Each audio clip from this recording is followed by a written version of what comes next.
Hi there, I'm Natalie McLean, editor of Canada's largest wine review site at nataliemclean.com.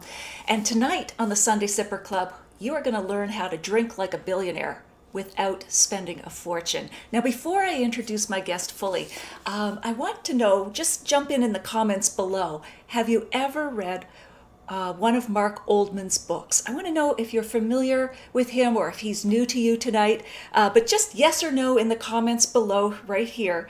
Tell me yes or no if you've read one of Mark Oldman's books. And I am going to check in and make sure that you are not having to do lip reading with me tonight and that you can hear and see me. Now, Mark is a really fascinating guy. He graduated from Stanford Law School. He founded the wine club there. Then he did a pivot, so to speak, and he has been described by the New York Times as the wine world's greatest showman. He has a lot to offer. He's going to share really good tips tonight, like how to cultivate a wine spouse, what's the one overriding factor of great wine, and why wine restaurant lists are the Bermuda Triangle. And he joins me right here, right now, live from New York City. Welcome, Mark Oldman. Thanks so much, Natalie. Great to be here and there too. Yeah, that's right. You're everywhere. When you're live stream, you're on Facebook, YouTube, you're in New York and everywhere. So no, we're so glad you could join us tonight because I have been going through your book and I just love all these smart, savvy, snappy chapters. I'm going to ask you to start with that tip that you gave us before when we were just doing our little teaser video. Just for those who missed that, tell us about kind of a tip on choosing wine in a restaurant that people may not think about when they get there. Right. I think the tip I gave you was if you don't even want to bother, ask the waiter what he or she drinks or what the chef drinks when he or she is off duty. Because it's usually something pretty interesting and it's usually something not that expensive, and you don't have to know anything about wine then. So a lot of people are like that, appreciate that. Absolutely terrific. And everybody can see and hear us. And they're pouring in the door. Anne McLean from Halifax. Nice to hear and see you both tonight. We've got Paul Hollander and Patty. Paul and Patty from Virginia. Cool. And we're coming in nice and clear. Douglas Trapasso. Hi, Mark. I enjoyed your earlier books. So, Douglas, have you tried this one yet? How to Drink Like a Billionaire. We've got one for you here. Thank you for the plug, Natalie. Oh, absolutely. And Mark, tell us what your earlier books were. There were two, weren't there? Yeah, the first one was Oldman's Guide to Outsmarting Wine. Excellent.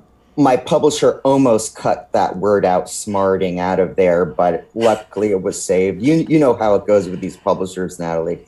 And then you're out of control as the author sometimes. And then the other one was Oldman's Brave New World of Wine, which explored some of the wine beyond the usual suspects of wine, some little bit out of people's comfort zone. Absolutely. And back to that restaurant scene again, there was something about glassware as well, a really savvy tip that you shared as well, another one about glassware in a restaurant. Yeah, well, if you want to be perceived, it's amazing how in restaurants, certain people get extra good treatment and certain people don't. I tend to not get very good treatment because no one knows I've written books on wine and I look relatively uninformed. And so I'm usually in that bad camp, but which means I have great empathy for my mom and my sister and most of my friends who aren't recognizable to the restaurant. And one really cool thing to do, which wine snobs do, and the byproduct of it is it telegraphs that you're an insider, is what wine snobs do is they'll take an empty glass and smell their empty glass. And why are they doing that, Natalie? Oh, it's quiz time. Because, Mark, you told me they're looking for impurities, right? Exactly. They're looking for detergent. Yeah, exactly. Exactly. That is so smart. I never knew to do that. I have been out there intimidating ever since you told me that earlier this week. It will intimidate the restaurant because they'll be, like we've got a serious, they're gonna have a really bad English accent suddenly. Hey, we've got a serious wine snob in the house. Treat this person very well. And and especially where I am in New York, especially these wine-oriented restaurants or the restaurants that are trying to increase their service, improve their service, they will take notes on you. And when you reserve again at the restaurant, we've got that insider. Even if you're the butcher's third cousin, you're still in the business, and they're going to treat you extra well. So sniff your empty glass, and you will telegraph that you're in the business, even if you're not. Wow, a hint of Cascade with I don't know. But you're right. There is also a practical side, apart from intimidation and so on, yes. Which I know you always take that humorous side. As we know, detergent can kill the bubbles on champagne, but it also just can ruin the taste, or at least cover up the taste of wine. And you were saying also, I think, if people are storing their glasses on like a wooden shelf, it can get that kind of smell too. So it's a really good tip, Mark. Cabinety smell, yes, yeah. Well, I BYO to a really great Italian restaurant, very simple restaurant here in New York called Villa Mosconi. And I've been going there with my family, especially my mom and my sister, since I got my braces tightened in the 80s. I mean, it's same cheesy oil paintings on the wall, same amazing food. But I mentioned this to my mom, and my mom knows nothing about wine, but she's like, those glasses they give us really do smell detergent-y. Yeah. So, it really is. That's one of the biggest killers of wine outside of, port taint. So it really is an important thing to look for. Absolutely. It's a great tip. And we're going to get lots more tips tonight. If you're just joining us here on the Sunday Sipper Club, please post in the comments below. Have you ever read one of Mark Oldman's books? He's joining me live here from New York, author of How to Drink Like a Billionaire, but Not Spend a Fortune. And James Norton, James has said he's read Oldman's Brave New World of Wine. Douglas Trapasso, who has read How to Drink Like a Billionaire, says he's not a billionaire yet, Mark. So what's up with that? Me neither. Okay. Well, at least you're not losing all the money on wine. Exactly. Steve, and I'll say billionaires, and I do know a few. I'm fortunate to know a few, because when you go to Stanford, the bad side of the tracks, we end up writing about wine. The smart ones end up starting .coms and do become billionaires. But the way they stay billionaires, they don't want to overspend on wine. So especially for daily drinking, a lot of them, are looking for that great $15 bottle, that great $10 or $20 bottle. So it's something that we all, Natalie, I'm sure you're the same way. And I know with all your great reviews, a lot of the wines hover around the $10 and $15 and $20 mark. And that's our golden chalice for, for the wine pro. Absolutely. And I think it's that chase that's exciting. It's like, I've mentioned this before, but I'll say it again. It's like finding a Versace jacket at a warehouse, an outlet store for 10% of the original cost. It's the hunt, the thrill of the capture, something underpriced. Yeah. It sends a lot of dopamine to the right center in the, it really makes us excited. And and it's fun teaching people, what to look for and so forth. And some of the wines I know you'll be drinking tonight. It's there are places to look for those really good values. Absolutely. Nice segue, Mark. Thank you. One of the wines, you gave me sort of general parameters, but you suggested I look for an Acertico from Greece, which is a crisp white wine. But tell me why you chose this wine as one of the perhaps underpriced gems in the liquor store.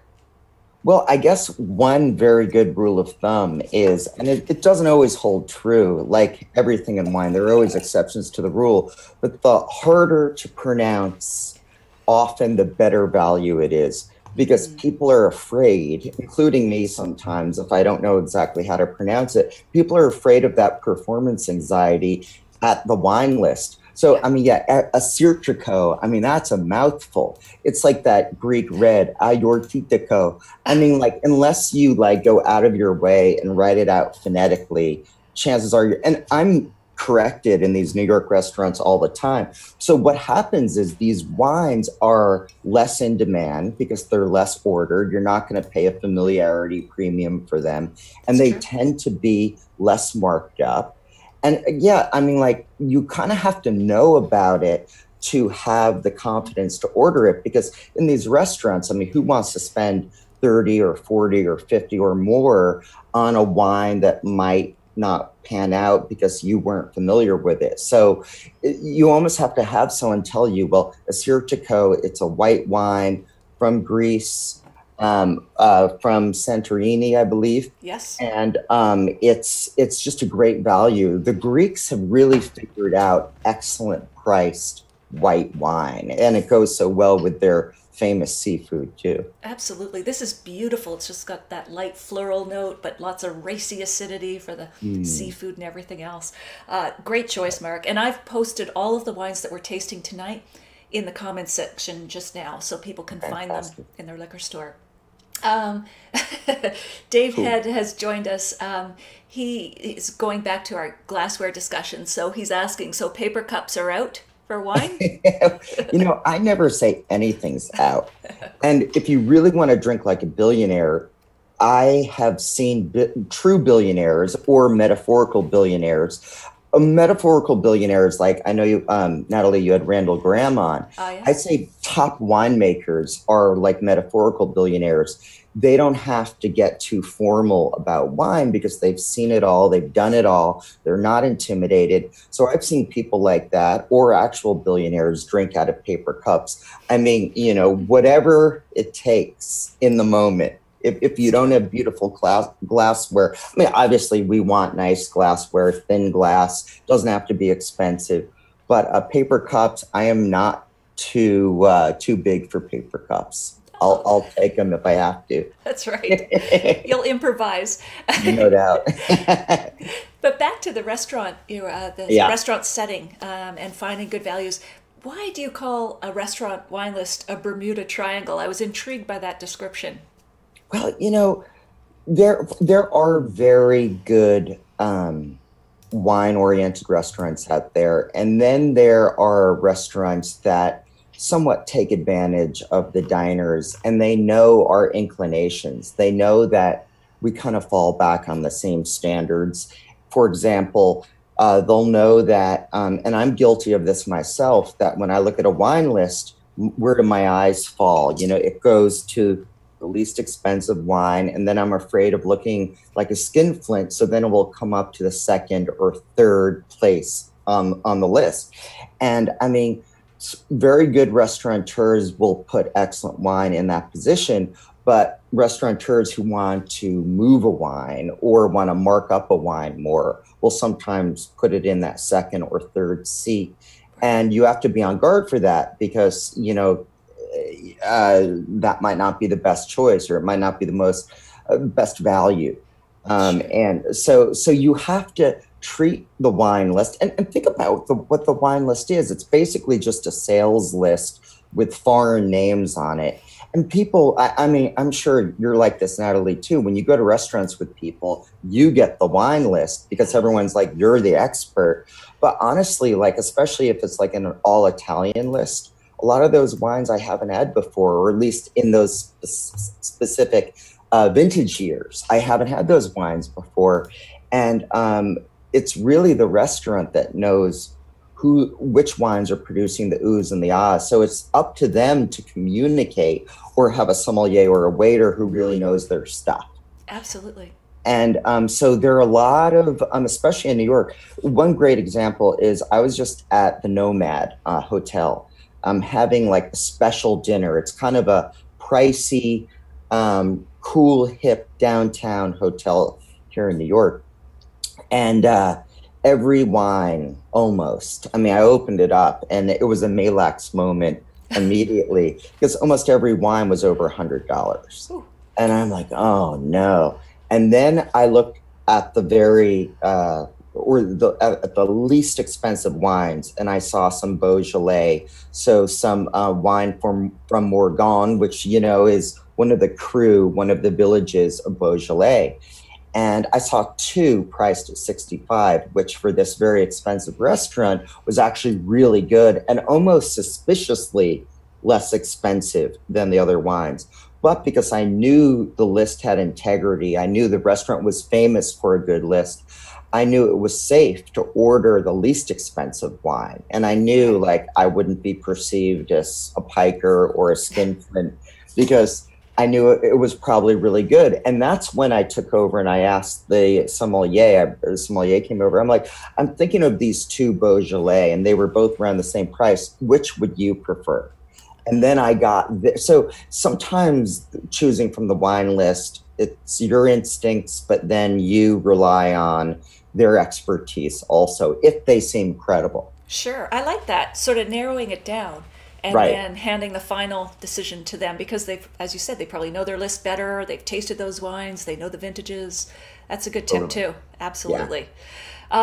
So let me, I've got a question here from Paul who says, you write about wine, but what got you interested in it? Can you remember the moment that you decided to write about wine, or take us back to your first, best wine, whichever way you want to tackle this? Well, yeah, I mean, I'll go with the former, which was in college. I did the overseas program in England, Okay. and Oxford has a somewhat snooty, or at least it was then, a team called the Oxford Wine Tasting Team. And they actually play Cambridge in like a Super Bowl of dorky blind tasting. Like the And rowing competition, but exactly. Right. Blue. It's okay. like half blue, so half Okay. varsity. And I was the ugly American over there, and I knew nothing about wine. In fact, I grew up loving Moosehead beer from Canada. All right. Um, one of the reasons why my mom, or one of the reasons why I got into wine and I never like abused it, is because when I was 16, my very cool mom was like, you pick the beer that will get delivered for the house. And instead of like picking something really upscale, I picked what I found delicious, which was Moosehead. And to this day, my mom still likes Moosehead because I developed that brand loyalty with her early. So Wow. anyway, I grew up in New Jersey with, drinking Moosehead beer. And so I'm doing the overseas program in Oxford. And so this is competitive and it was run by an American. And there's no more snooty Brit than an American who wants to be a Brit.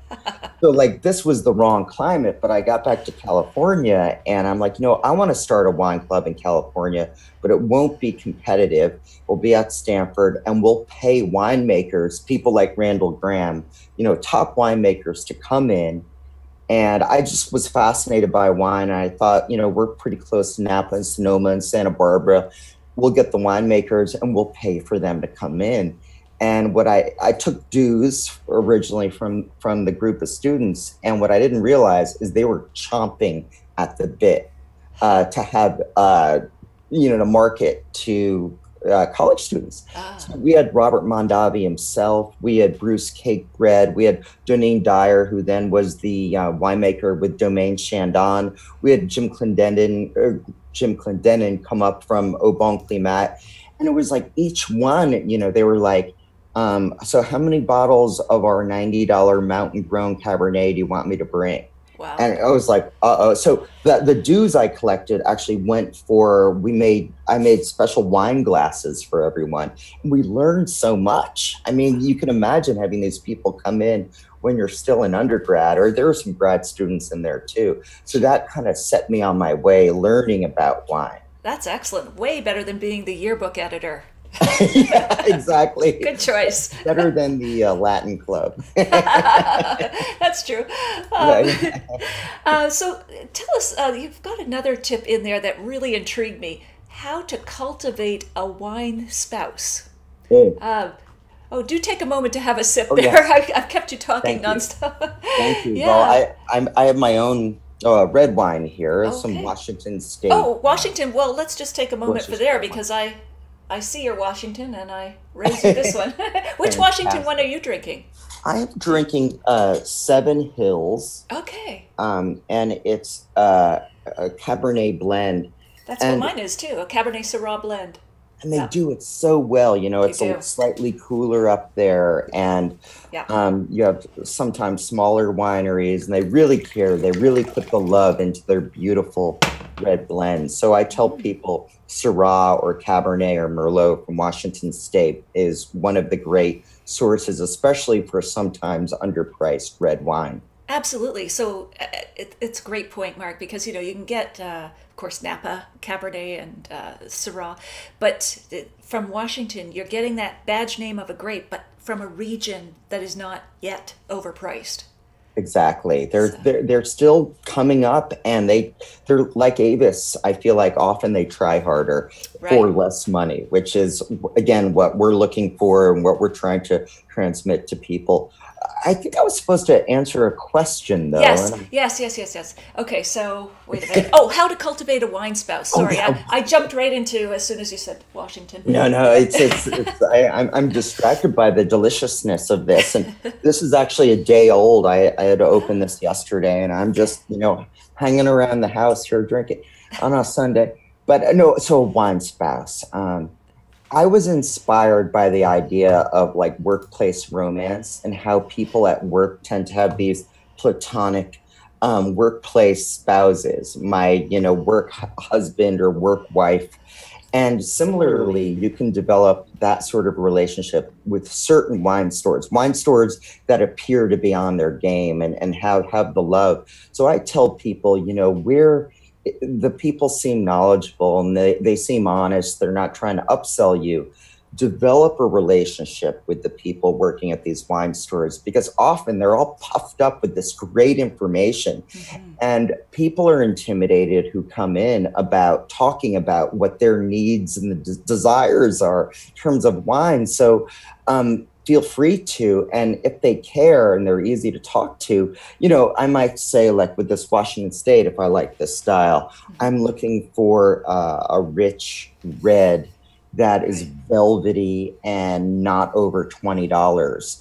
And what's great about these wine stores, the wine merchants that really have the love, they will remember that, and they'll even email you and they'll text you. Or if you're going to wine country, sometimes will even, set up appointments for you. So that ongoing platonic long distance relationship, but long range relationship can actually be a wonderful thing. And it's how a lot of like intermediate wine experts buy their wine. And, these wine stores are looking to build that relationship because they know the lifetime value of your patronage is really, really valuable to them, rather than a wham bam, thank you, ma'am. You go into the wine store and you never come back. Right. So that sort of, and in wine stores where it's a little bit more expensive, and I know it's a little different in Canada, but in America where it's a little more expensive, sometimes you're paying for their expertise, or you're paying for the fact that they're able to get in some really cool wines you wouldn't find elsewhere. Absolutely. And it reminds me of that old saying, you can give someone a haircut multiple times, but you can only scalp them once. So, that idea of returning, but it also reminds me of the way we cultivate a relationship with a hairdresser or hairstylist. Yeah. I mean, most of us don't go to a different hairstylist every time. You might over time switch, but they get to know you and your hair texture and what you want. And so I think it makes total sense to cultivate that relationship with somebody, a staffer who really knows wines in the liquor store, who gets to know you and your taste and your budget. And totally. Yeah. You know what you just reminded me of, Natalie? Two things. One is I hope my hair cutter's not watching, because I've tried to diversify beyond him. And I feel like, I've escaped. He's not a serial killer, but like you always hear Sweetie about Todd. Yeah, exactly. Or someone's gotten to the lawn, like they've gotten out of the house, they've gotten to the lawn, but they get pulled back in. Yeah. So I haven't been quite able to diversify, which is always good. But I remember in the early 90s in New York, I went to some random haircutting place. And the guy really wanted to tell me jokes. And he wasn't using the clippers. He was just like doing, but I'm like, you're not going to give me a crew cut, right? And he's like, no, it's fine. And I actually had longer hair, looked terrible, but he's in the middle of telling me a joke, and he basically gave me a crew cut, but the hair was going long this way. And I go, do you know what you just did? And he goes, free haircut, free haircut. Oh, yeah, I'm going to give you free. a That's free great. haircut. But like that didn't really make up for the fact I looked like, the woman from Bow Wow Wow, if you remember the I Want Candy video. Yeah. Yeah, well, there must be a wine equivalent to that. Yeah, Trying to lasso it back to wine. Someone who gives you exactly. that bad Beaujolais, or actually, you suggested a Gamay Exactly. from Canada, segueing Ah, right along here. A Gamay, that was a real insider tip, and kudos to you being in New York City and recognizing that Canada rocks, especially Niagara, with totally. cool climate Gamay. Tell us why. Well, it's just there are a lot of small wineries, and I know that Niagara, it's a specialty there. Yeah. A lot of people will say, or the really knowledgeable will say, it's the best Gamay outside of the actual Beaujolais region of France. Beaujolais is light. It's a red that is light to medium bodied and Yeah. very floral and very easy to drink, very low tannins, not a lot of tannic bitterness. And I was up there doing the Toronto Food and Wine Festival, Oh, and I had a number of great local Gamay. A lot of it doesn't get down to America, but I was so impressed with the quality. yeah. And, a lot of these were small wineries I hadn't heard of before. And it's just, and Gamay, I call it like a pivot wine. It pivots between the world of food we'd associate with white wines Yeah. and food we associate with red wine. So it's Yeah. kind of in the middle of the spectrum. So it goes with everything and often has juicy acidity. Tell me about your Gamay there. All right. Well, I'm loving it because it's plush and round, and the difference I find with this Niagara Gamay is it's not to be mistaken for Beaujolais Nouveau Gamay. Of Right. course, Beaujolais makes Gamays that are longer lived as well, aside from the Nouveau style. But this one is just so juicy, so like satin pillow, plush. Mm. I want grilled chicken or planked salmon or something, but it's savory too. It's medium bodied. It doesn't knock you over the head. It's got low alcohol. It's about 12%. To me, it's a hedonist dream. So, It's thank you really beautiful. for And you're choosing it. drinking local, which is so great. That's true. Let me just say, I've been to Canada maybe, I don't know, 10 to 12 times in my life, Yeah. but I have deputized myself an unofficial Canadian because I feel like Canadians, obviously they're well known for being polite. They have great senses of humor, like you. And who Thank you. else? I mean, we have Dan Aykroyd, who I think I saw some of your show where you mentioned that he has a winery, and Who does? I interviewed him once, and he was the sweetest, coolest, funniest guy. And there's just Canadians don't take themselves too seriously, and I love that because you can be a total expert, but not lord it over others, and Thank you. that's like the perfect combination of things, I think. Thank you, Mark. You've got What do that I in know? spades. Oh, So let's go back to comments. yeah. And Tom Dean is saying this is great information. Great vlog. Oh, video log. So entertaining. Excellent, Tom. Tom, I think, was commenting over on our YouTube Oh, stream cool. when we did the intro, the teaser video earlier. He went back to the glassware, I think it was you, Tom, and was saying, okay, so if it's not a good glass and there's detergent, I mean, do you keep sending back glasses, or do you just, if you're in that kind of establishment, they're not You're right. treating, how many times can you send back a bad glass? Or, Right. Well, Villa Moscone, back to Villa Moscone, we will now, if we smell the detergent, we'll just, the glass smells a little bit funny, not to be imperious about it. It's almost like sending back a wine that is suffering from cork taint. okay. What I do sometimes with that, and that's a delicate thing, especially for me, and I imagine for you too, because my non-wine pro friends, if they see I have a problem with it, I think they secretly go, okay, is he going to be a bit douchey about it? Let's see how he handles it. So it's how I handle wine with Courtain. I give them ownership over it. I say, this glass smells a little bit funny. Could you check it out? And sometimes they won't even smell. They'll whisk it away. Sure. Or if it's suffering from cork taint, it has that mildewy, moldy smell. I'll say, I think this might be off a little bit. Would you mind smelling the wine or having the sommelier or the bartender smell the wine? Right. And that way you're not like Emperor Nero, down, take it away. It's not like that. You're more collaborative, and you're showing that you come in peace, that you're not there to make their life horrible, but you do want to correct the situation.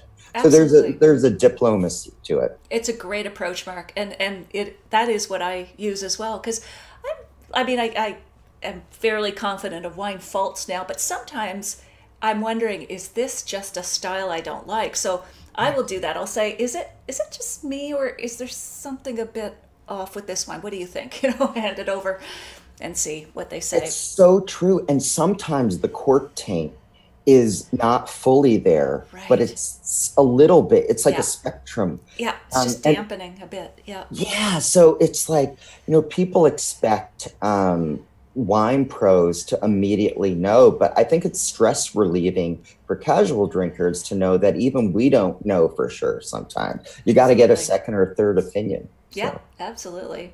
Paul says, well understood about the local wine shop. Ours, Bon Vivant Market in Smithfield, Virginia is ours. They set up several special tastings for us when we went to Napa and Paso Robles. Very good, Paul and Patty. Yeah.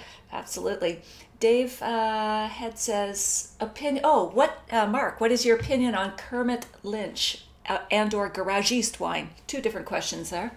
Oh, yeah. Yeah. Oh, fantastic. Kermit Lynch. One of the amazing things is sometimes I'll order a wine in a restaurant that I won't know that much about, but I'll take a chance on it. And then I'll turn the bottle around and I'll see Kermit Lynch on the back. I've also read his book, Adventures on the Wine Trail, and some other ones too. So this guy really has the love and really chooses well. Absolutely. And for folks who aren't as familiar, he's an importer based in Berkeley, California. Very famous. I think he's inspired a lot of wine writers just because he was one of the first to really dig down literally and figuratively into the earth, visit the wines on the back roads and the lesser known labels, and then bring them back. And as you say, in America especially, when his name is on the bottle as the importer, you can often trust, or you can always trust that wine, that he has vetted it personally himself. Yeah, he's got a lot wrapped up in it. He's not just making a buck, and that's really differentiates the great importers from the not so great ones. But that back label, sometimes the back label tells you more information than the front label because the back label tells you who imported it. And they're almost like, think of like a persnickety like parent who's like, there used to be a commercial like for Fruit of the Loom. For like, it showed this like persnickety older mom type. And it was like inspected by number 26. And it was like, if it passes her, it's good quality. And these great importers are like that sort of filter. So just they're putting their name on it, chances are it's going to be very high quality. Absolutely. It's like curation by a well-respected museum, like a collection, really.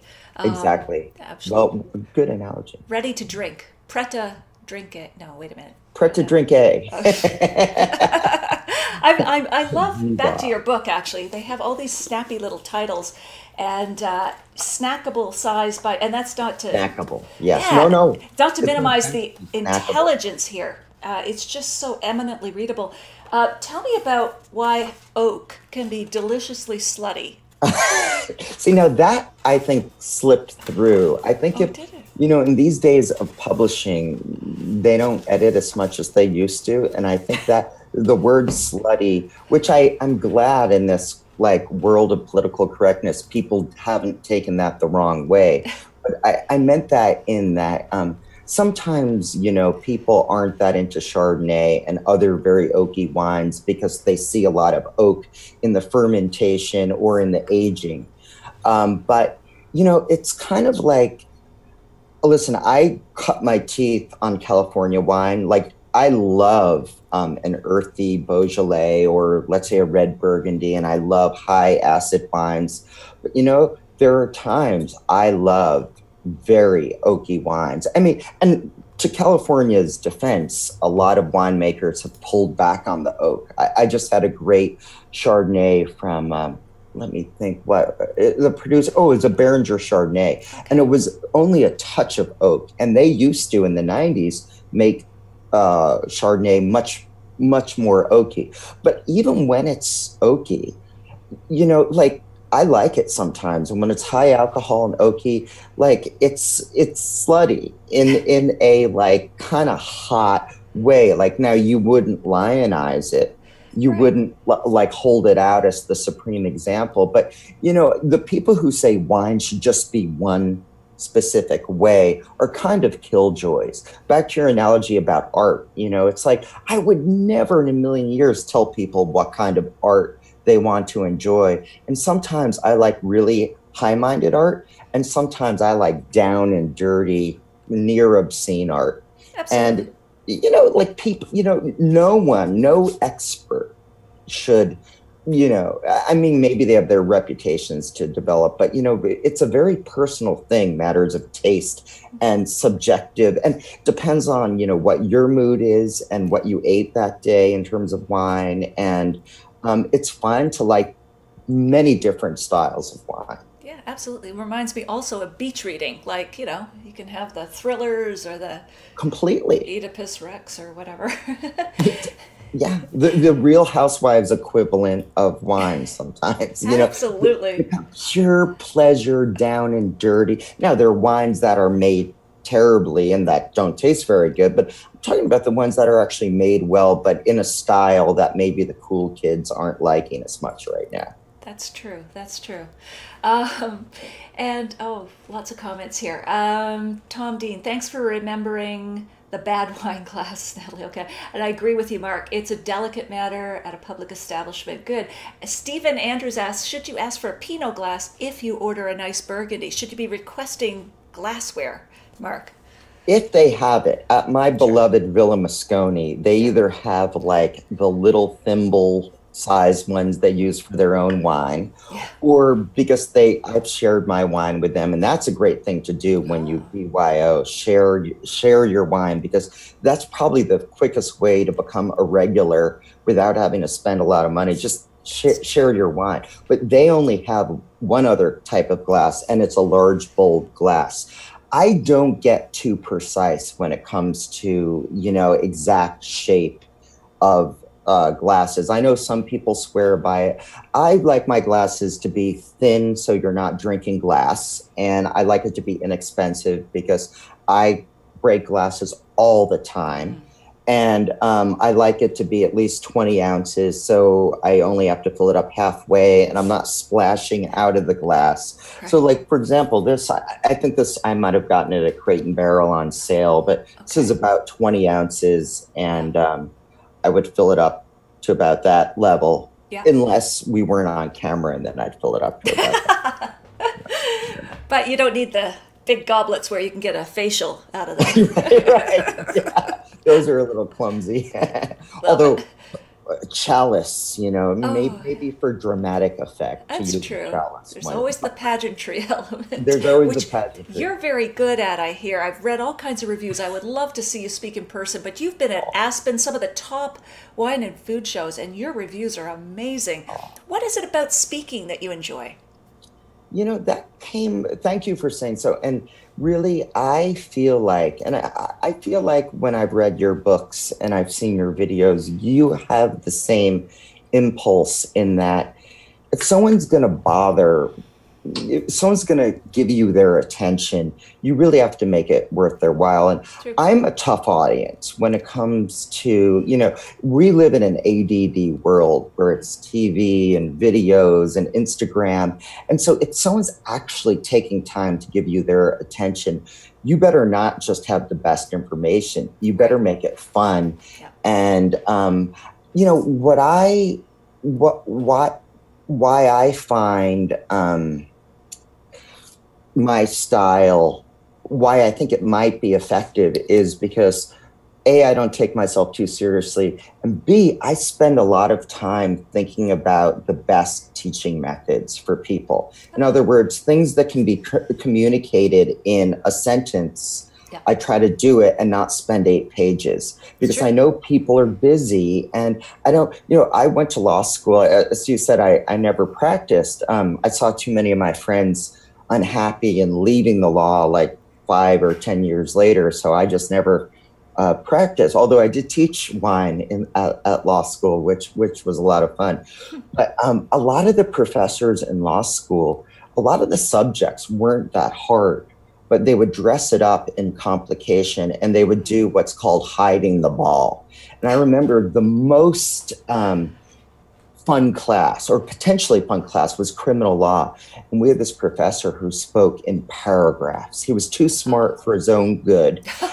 And you never learned any criminal law. You learned like what intent meant and all these like philosophical things that only the most intellectual person even cared about. And it sucked all the fun out of what should have been a very fun thing to study, criminal law. Yeah. It wasn't anything like what you see on TV or reality shows, or they took all the color out of it. Oh. So with wine, there's a tendency for people to lose the forest through the trees, for people to get so into the micro detail that you forget what other people really want to learn, and that they also want to be entertained. Yeah. They want cool analogies. Yeah. Your last book, I marveled when I was reading it. I was just the title, Red Wine and Drunk All Over. It's a fantastic title. But most wine people wouldn't have the confidence to name a book that way. Yet the people, casual drinkers, love that. So it's a real balance. You don't want to be too frivolous. I remember 15 years ago, there were like wine reviews, they'd say, oh, it's like, Sophia Loren on a beach with a sunset. And what does that mean? So you really want to use transparent language, but to be fun and to be colorful, that just helps people learn better. Absolutely. That is, amen. That's the perfect calibration between, not being too obscure and just talking to yourself and simplifying. Like I'm already remembering your chapters, like restaurant list, the Bermuda Triangle. I'll remember 2, 3 up. It's just this wine spouse. And people will remember that. Go into a wine store, long-term relationship, continuity of care, knowing it. Like it's just exactly. It's memorable. It's how we learn too. Like especially you went through law school, so you would condense down or develop acronyms or whatever. Like exactly. One of the ones that I remember. I think it was from a pairing book, was if you squeeze a lemon on it, go with a high acid wine. If you would slather butter, then go with your buttery Chardonnay or whatever. Like just those little things. Yeah. No, and related to what you just said, and wine professionals, wine writers have come up with really good analogies. And another one that I just thought of yesterday was if you like espresso, if you like beverages with some bitterness, maybe you'll like more tannic wines or wines with a little bit more bitterness. And I was eating, you ever had Vegemite from Australia? No, I've avoided it all my life, but go ahead. Most people have. I actually like it. Okay. But it took a while to like it. Is it bitter? It's bitter.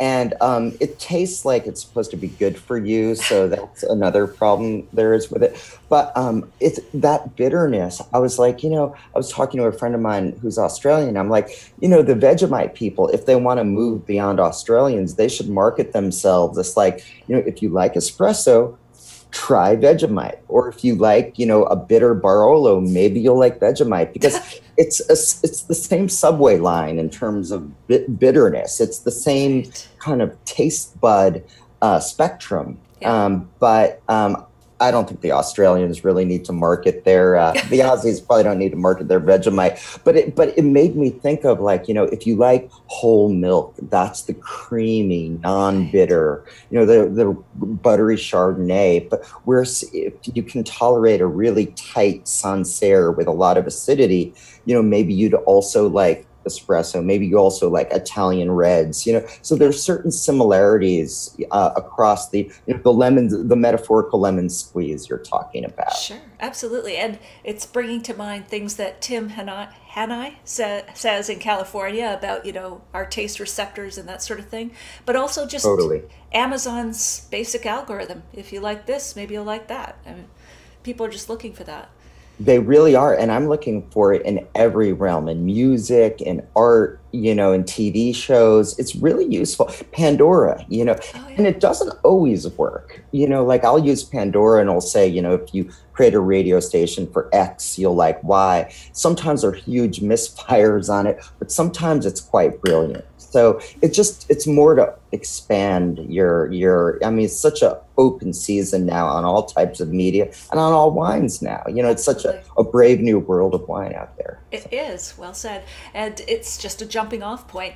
So I'm going to go back as the comments are scrolling. Douglas Trapasso says, have you found some of more obscure wines that you've written about in your earlier books have become more mainstream? So the books that you first highlighted, are they more mainstream now? Amazing point. I mean, it's so true because I'm almost afraid. Like, I want to tell my first publisher, can I revise some of this? Because, like, I think it was, is your second wine, what a segue, Torontes? Oh, Torontes, yes, absolutely. I've got from Catena Alamos is their label. Torontes, nice and floral, beautiful. Beautiful Exactly. wine. From Argentina? Right. And it's a white wine that has become more well known. It's still not prime time yet. It's like Okay. not ready for prime time versus prime time.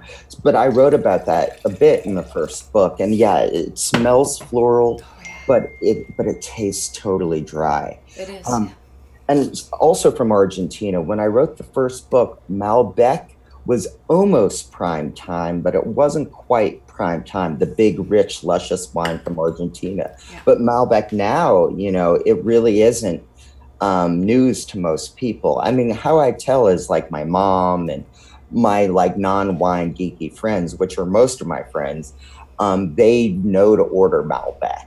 And so, it's kind of hit prime time so yeah, you really, and I think generally speaking, compared to my first wine book came out, I think it was 04. People in general have just become much more sophisticated by wine, thanks to people like Natalie and, just expanding people's palate. And I think especially you're finding the millennials and Generation X and so forth become more adventurous when it comes, and you see it in restaurants, you see it how wine lists are divided, and you see more of these wine regions. I mean, even the Canary Islands has some pretty good wine out there. So you're finding the level has risen, the level of knowledge has risen among everybody. So to tell, hey, I've got this great wine called Malbec, it's not really a surprise anymore. True. So you really do have to kind of know, you have to put your finger and know which way the wind is blowing, so to speak, and kind of get a sense for what is beyond the comfort zone and what's actually in the center of the comfort zone now. Absolutely. And the 4 wines that you recommended, which I've posted in the comments below, are all fit that category. It's undiscovered Cool. or underpriced gems, Right. I think. They're really smart choices, Mark. Cool. And by the way, folks, if you're just joining us right now, you're here with us on the Sunday Sipper Club with Mark Oldman, author of How to Drink Like a Billionaire Without Paying a Fortune. I keep adding that second tagline, but I know that's what you mean, Mark. I think the spirit of it, at least. Well, and I'm glad you add that tagline because there, in this world of, where Donald Trump is president and billionaires can be vilified sometimes, there are some bad billionaires out there. Not all of them are benevolent. Not all of them are like Bill Gates. But people, there was a minority of people who said, drink like a billionaire. I don't want to drink like a billionaire. And that is really, it was implied in the title. Most people get it, but some people think it's literal. But, yeah. So it's not your tribe. Good. Right. Exactly. But, so, hey, if a billionaire wants to share his wine with me, I will definitely drink as a billionaire too. That's very flexible of you. Yeah. Yeah. I'll choke it down. Stephen Andrew says, Mark must be a super taster according to Tim Hanai. Are you a super taster? Do you know, Mark? Have you been measured? Not. Oh, I'm you're not. Okay. I'm not. And by the way, Tim Hanai is a great guy. And when I ran the Stanford Wine Circle, in 89 and 90 and 91. It actually, I started it then and it lives on at the business school, but he was one of the speakers who came in. Yeah. And his style of being informal, but eminently knowledgeable and doing food and wine pairing demonstrations with lemon and sugar and sweet wine and dry wine was absolutely brilliant. But in terms of super tasters, you know, I think communicating about wine, I think most people are good enough tasters, and I feel like I'm a good enough taster, but I don't lay claim to, you know, David Lee Roth, I mentioned in my book. Now I'm taking a little left turn, but it's fun. He, when he was fronting Van Halen the first time around, he said he got paternity insurance. And in case he, let's just say, spread his wealth around too much and someone got pregnant. And he probably didn't need it, but it created the mythology that if he needs paternity insurance, he must be pretty prolific in the romance department. And I think similarly, there's certain wine experts out there who, you know, they're like, I'm a super taster, and you know, you can't verify that. So I think it does create kind of the mythology. And there are super tasters out there. Don't get me wrong. People with incredible taste buds and skills and so forth. I think most people kind of vary somewhere between pretty good and, you know, not terrible. And I find myself in that range. Now, what I think I do have some aptitude at is communicating. Oh yes, working, you have super communicator for sure. Working at it and trying to the pedagogical side, trying to figure out what's going to put the light bulb over people's heads. But in terms of, like, you know, blind tasting, you know, it's a great parlor game, and I think I'm pretty good at it, but I don't think I'm better than most people at it. I think that is just such an intimidation yeah. factor. Like the blind, unless you're all in it for the jovial kind of setting, blind tasting is one of the worst things that can happen, I think, to wine. It's just a personal opinion. I just think it's like, oh, watch while I ferret out, oh, the farmer's daughter was 17. And well, and let me tell you, one of my wine mentors is one of the greatest collectors of wine. He's the intersection of his great capacity in terms of money, but he also has great generosity. And he likes sharing his wine with a lot of people. And that Venn diagram overlap is hard to find. But he taught me a long time ago when I met him and I would drink some of his wine. He doesn't pontificate about wine. He doesn't go on and on, like you said, smelling, you know, 12 things in it and talking about it and biasing people. He's taught me a lot. He kind of sits back and he watches people's reactions and he learns from them, but he doesn't impose his own tastes on other people. And so, well, I definitely get beetroot and tomato leaves in this. And it's funny, some of my friends here in New York who become like finance guys, like Wall Street types, they sometimes turn into that guy, the insufferable bore, you know, like pontificating and blah, blah, blah. And then if they're lucky, I watch them come off of that pompous, you know, Grey Poupon pedestal there. And then they're a little less tyrannical about wine. But, you know, when people, what do they say? When you get a little bit of information, that's when you get really dangerous. Yes. But some of these, like, you know, people like Randall Graham or Tim Hanai or you, there's a lot of people in the wine business who are like, they have nothing to prove, so they don't have to like talk in riddles, basically. That's true. I like that. Oh, that's good. Good. Very good. Write that down for your next book. Yeah. I like the way you explain it, though, really. Seriously. I mean, Mark Twain said something like, I was going to write you a short letter, but I didn't have time. Exactly. Oh, I just got chills on the back of my neck. It's harder to write with brevity and concision. Exactly. It takes, people don't realize it. People will, like, as you rightly said, you use the word snackable about my book. Yeah. And like even like people who don't know the horror it is to write will say, "Oh, well, you're not right. Like it's so easy to read, or you're only writing a page on each subject." I'm like, "Yeah, but like I started, in my mind with like 8 pages, and you have Exactly. to like think about, okay, what is absolutely necessary for people to know and Absolutely. take away everything Kill else." Your Darlings, Hemingway, condense. Like it's harder. And when I see reviews that say breezy or easy to read, snackable, those are the highest compliments. People think, oh, can't be that serious, or that's Right. an intellectual lightweight. Actually, that's taking the art form to the highest level. If you can reach people and get them to Totally. actually read it. And you're locking yourself, at least I am, and I'm sure when you've written your books too, like you're locking yourself in a basement like twice as long as you need to while writing it to make it breezy and make it snackable. I mean, like academics, like back to these law professors, they talk or they write in riddles because you can just bang that out.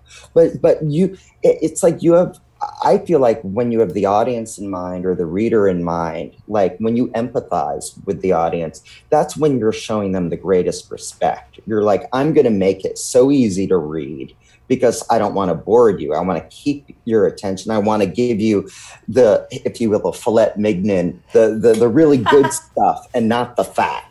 But that, as you know, it takes time. It takes like when I finished this book, I think I told someone, I spent 4 times the amount of time I needed to on this book. Like if I just wanted to bang it out, I would have taken a completely different approach. But it's hard to when you also view yourself as the consumer of information and you're a hard audience. So you're like, I'm not going to impose something I wouldn't want to read myself. I'm not going to impose that on someone else. Absolutely. Woohoo. This is great. I love this. Douglas says, I hope you're coming to Chicago soon for a tasting, Mark. Stephen Andrews says, you are a wonderful communicator, Mark. Thank you. And Well, Lori is wondering who your friend is and can she meet him too? The one who shares all the expensive wines with you. he's a cool dude. I don't use it. You wouldn't know him. He's not like a famous gentleman, but he's incredible. And one thing he shared with me last week, I was out in California. He's in his 80s and been there, done that, and he was actually one of the original venture capitalists. So like, Oh, like before venture capitalists even had a name, and he was really smart. Not a blowhard at all. Not like, in New York, sometimes you find these like big collector types, and it's kind of like a competition. He is so low key and cool. But he actually ended up buying some counterfeit wine. If any of you out there know about Rudy Kerwanian, I forgot how to pronounce his name, but okay. Yeah. the wine collector, Yeah. great documentary on Netflix about him right now called Sour Grapes. He's in prison for 10 years. He did $500 million worth of damage to the fine wine business for auction grade wines. And my friend had purchased, and by the way, a lot of people who buy fake stuff and who get snookered would never admit it. But Sure. this guy is so confident and yet so low key and such a generous spirit that he not only totally admitted it, but last week we actually opened some of these Rudy bottles. And to show you that even a collector like him who's tasted, I mean, he will have wine that now, if were you to sell it, would be $10,000 a bottle. I Wow. mean, we're talking the world's most collectible wine. And you think that a collector like that would be able to tell a fake from not. But the first wine we opened, we were marveling that it actually tasted pretty good, but he knew it was a fake. Yeah. And it's great to be around people like that. It puts even me at ease. And I think you and I have a mission to put the casual drinker at ease, that like even we don't have all the answers and we can be duped. And, we're going to try our best. But the age of the monolithic, all knowing wine critic has kind of passed. Yeah, I think so. And for better or worse, with so many voices out there, we were talking a little bit about this before we started broadcasting, but there are so many blogs and so much on social media.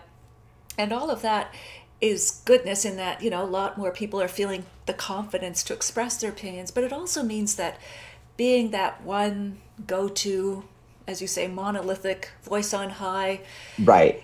it's just, there's too much noise for that these days. And people There just is. go with what they trust, whether it's a friend who has a good palate or, you know, someone they happen to identify with who makes them feel comfortable about wine, like as you do. Exactly. Yeah. And I feel lucky being able to taste some of these priceless wines because what I'm buying are the 15 and the $20 wines, the equivalent. But you kind of see behind the curtain, and some of these wildly expensive wines, it's really fun to taste them, but you realize that you're not tasting them so much for the deliciousness, although some of them are mighty delicious, but it's more just wine. One of the great things about wine is it can just be there to mark amazing moments in life. And that's how I justify overspending on certain wines, because in a way it's like a talisman or an elixir. It's a way for you and me, you know, if we were around a table, to really mark a moment. But for those who think, you know, like they say, well, you tasted a wine that's $1,000, or can you taste that? And I'll be like, no, you really can't. It's more just you're tasting something that's usually very, very rare, but it's not so much the inherent flavor of it. But a lot of casual drinkers don't realize that. Yeah, well said. It's fun. Lori's still on the hunt. She likes old men with expensive wine. Anyway, Lori. Well, he's married, but I Oh, will okay. say if something happens, I'll send him your way. That sounds rather dire. Ter- and Yeah, yeah. Terry Mingo says Mark Oldman's voice. You remind her of Jason Bateman. I was just watching a. Interesting. Oh, Cool. anyway, yeah. Is he a Canadian? I like I Jason think he Bateman a might lot. be. Yeah, and There he's was in the that new great movie. movie last year. Yeah. Oh, and I saw a promo on him. He's a cool Yeah, dude. Thank you. absolutely. Yes, Honored. Terry. So, Mark, oh my goodness, I can't believe I have lost track of the time. You have been generous with your Oh time. It's yeah. 7 o'clock. Um, Wow. Before we wrap up our interview, is there anything that we haven't covered that you'd like to? Well, one thing you had asked me before about one of my greatest wine Yes, moments, please. and I can tell you about. It's more a story, but if We it's like stories. entertaining for your We love audience, stories. okay, cool. It's actually an incredible story, and I have the transcript to prove it. I'll tantalize you with that. Okay. Okay, so I'm at a bachelor party dinner with a friend who works in banking and has too much money, and this was about 4 years ago. And we're sitting around the table, and these are like older wines, and these are kind of like these special bottles, and one had a gold and black label, and I thought it'd be really cool. And you know, like when you take home an empty bottle, you know, it's like a souvenir. In the wine world, it can be called a dead soldier. Like, you know, it's like it's done its time, you know, it's done its battle, and then it sits like a trophy on your shelf. So it's fun to take home a dead soldier or souvenir empty bottle. Sure. So I take the bottle, and I actually I don't normally, but I'm wearing my Sunday best for you, Natalie. And Thank you. so I have a suit on, and there are 8 of us, and we get out into 10th Avenue. Restaurant no longer exists, but it was Tom Colicchio's restaurant, Colicchio and Sons. And it was Saturday night, New York, 11 p.m. And I get out into the 10th Avenue, and I hear, and I look over, and it's a squad car, a New York Police Department squad car. And of course, my friends, the good friends that they are, scatter like dust. And they have a spotlight on me. And again, if I'm making this, like, I can't make this up because it's going to go to a place where there's a transcript. So they're over to the side. So I go over the side, and they go, okay, what's in the bottle?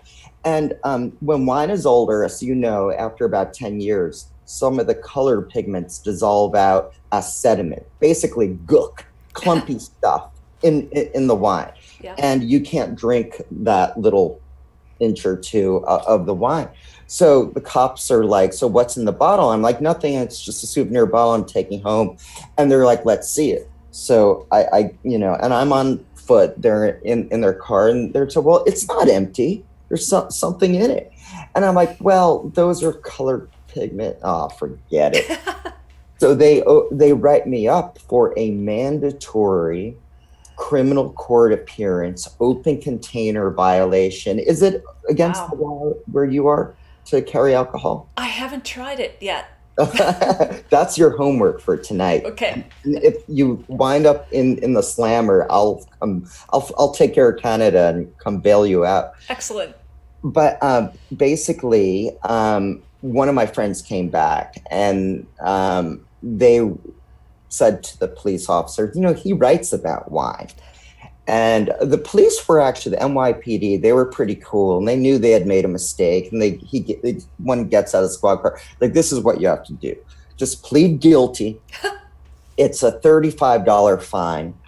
You have to go down to the courthouse and just plead guilty. Everything, it won't go on your record. So they gave me the bottle back and I grabbed it and I met up with the rest of the friends. And I kind of felt, but it just felt fun that night. Like I felt like I was a criminal. Like, look, I'm going to criminal court for this old 1970 Bordeaux. And I'm like, you know what? I'm not going to plead guilty. Not guilty. And for everyone who wants to take home a souvenir empty bottle of wine, I'm going to fight for their rights. I'm going to fight for my rights. An avenger. Avenger. So it takes about 4 months for this, when you plead not guilty, for it to wend its way through the court system. And I mean, I'm assuming you haven't been there, Natalie, but like, this is it's like night court, and it's full of people who've drunk driven and like reckless urinators. And it's like a funny crowd. And they assign a lawyer to you on the spot, like the public defender. And, so the judge, who's kind of white-haired, Eddie Albert kind of type of big white bushy eyebrows, number 24464. So I go to the lectern, they assign the lawyer to me, and he goes, what do you do? And I go, well, I write about wine. And he kind of looks at me quizzically, and he was like, you what? And the attorney assigned to me goes, Your Honor, he says he writes about wine. And the guy looks at me, the judge looks quizzically again. He's like, well, let me get this straight. You go around all day, you drink wine, and then you write about it? And I'm like, yeah. And the judge is, I'm about to retire. Where do I get a job like that? And we were off and running. It turned into basically a de facto wine seminar in the courtroom. He wanted to know how much I had drunk in a day, like the most I had drunk, what makes wine ageable, and blah, blah, blah, blah. He really it was fun. He must have been a Canadian at heart. And then eventually he goes, you know what? Case dismissed. And I wanted to show you, because we're in my place now. This is the actual bottle. This is the 1970 Chateau Beaucaillou. Palmer. Well, it looks like it. Yeah, it's Palmer. This is the bottle that brought me to criminal court. And I actually got the transcript of the court proceedings. Yes. So it's floating around on the internet somewhere. But this is one of my favorite bottles now, because I almost, got thrown in the slammer for it. You stand for all of us, Mark. Yes.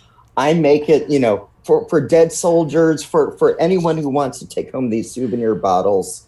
Now it's safe. And by the way, they got rid of that law in New York now. So now you don't have to go to criminal court.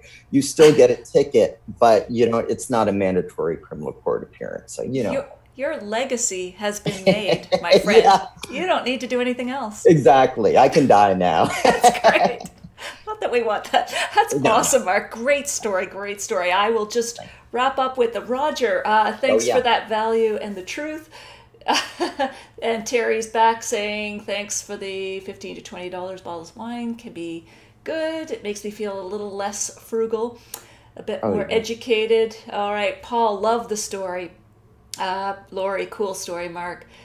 Stephen, wonderful guest. Mark, very down to earth and fun. Thank you. Entertaining. Thank you. All right. So, Mark, thank you so much. And again, folks, this is his latest book, How to Drink Like a Billionaire, Not Spend a Fortune. I've posted a link to where you can get that book, and he has 2 other books. Fabulous stories, tips that you'll actually remember, and you won't fall asleep reading this book. You'll be entertained, you'll learn, you'll be smarter about wine. And Mark, thank you so much for spending all this time with us. I really appreciate it. And good luck. Are you working on a new book now, or what's your next big project? Well, a bunch of media things in the pipeline, but as you know, there's a period after you write a book where like you're just exhausted and happy not to have that sword of Damocles over your head. Sure. So I'm enjoying not having a book to write right now. Absolutely. Enjoying some wine and Indeed. Thinking. And trying to stay out of the slammer when it comes I to know, Mark, please. You got a reputation to uphold here, but Exactly. But I want you to test it out up in Canada, and if you get in trouble, you know who to call. I'll say Mark, Mark, and I can pay you in Moosehead beer, your fees. I would love that. I still have a taste for it. It's funny when you develop tastes early. Yeah. You never lose a taste for it. That Madeleine Proust. Your Madeleine is a Moosehead beer. Okay. That's all right. That's okay. All right, Mark, we'll say goodnight now. And folks, I'm going to stay online here another 10 minutes more. But thank you, Mark. And thank you, Natalie. Good night. We'll talk again soon, I'm sure. Cheers. Okay, Bye. Take care. Bye-bye. All right, folks. I am just staying on board here for another 10-15 minutes in case you wanted to back-to-back great shows. Thank you, Dave. Hey, thanks. And thank you, Natalie and Mark. Paul, Moosehead Lager, yes, thumbs up. Yeah, what I'm really trying to do here, as I mentioned last week, is find the most interesting people in the wine world. So there are a lot of great winemakers. There are a lot of great wine writers, but I'm looking for the people who can really entertain while they educate. So if you have any suggestions for future guests, please let me know in the comments below, because I'm thinking about it all the time. Even chefs who know about wine, people, they could be celebrities who, have wineries, but interesting stories. Dave had, I'm doing a fundraiser for our local hospice. Need a wine expert. Email me, Dave. Nancy, yes, Nancy, I do this often, yes. We have the Sunday Sipper Club every Sunday at 6 p.m. And if you missed any part of this one or previous ones, which I'm assuming since you're asking, you can watch all the replays as well. We have had some excellent guests. Really entertaining. You learn a lot about wine. 6 p.m. Eastern, so Toronto, New York time, 6 p.m. Every Sunday, we're right here with guests. We usually don't go this long, but Mark is such a great storyteller. Fun time again. Glad you liked that. Sound and video was excellent. Great. Thank you, Stephen. Next week, let me tell you who is up next week. Oh, it is Anne Sperling from Southbrook Vineyards in Niagara. She also has Sperling Winery out in BC. Of course, her husband, Peter Gamble, they have consulted with Benjamin Bridge in Nova Scotia and a variety of projects. They have Versado in Argentina. But next weekend, I know it's a long weekend, but I still hope you'll join us. We're going to talk about orange wines, natural wines. We've talked with her about biodynamics before, but we're going to dig down into this whole natural wine thing, orange wines, the seriously cool line of wines, especially since the Cool Climate Chardonnay celebration has just happened. So you should enjoy that. Lori only caught the end, but that was great. Excellent. Maybe someone from Wine and Food Magazine. Absolutely. You subscribe. Maybe what goes on behind the scenes of a magazine. That's a good idea, Lori. And let me tell you, after that, that's the 6th. Then we're going to have Norm Hardy. Norm Hardy, who is kind of a hero, winemaker to many people from Prince Edward County. He's going to be on August 20th. Talking about his wines, his approach. Of course, he was a sommelier with 4 Seasons for 6 years, and then he traveled around the world. Brilliant man, brilliant winemaker. The 27th will be Caroline LeBlanc from Torres. If you recall, I had to cancel one because the audio wasn't working. But now we're all past that now. So she'll be on the 27th.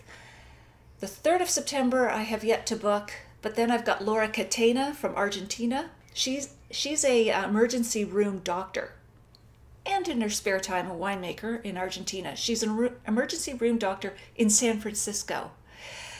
We've got some fabulous guests. I've got more. I'm booking way out now so that I can get the really good guests for you guys. So again, put in any suggestions you want, because both Mark and I will come back and answer your questions that we did not get to tonight. I'm asking every guest who joins us to come back to these comments. So even if you're watching the video replay and you weren't here live with us tonight, still comment.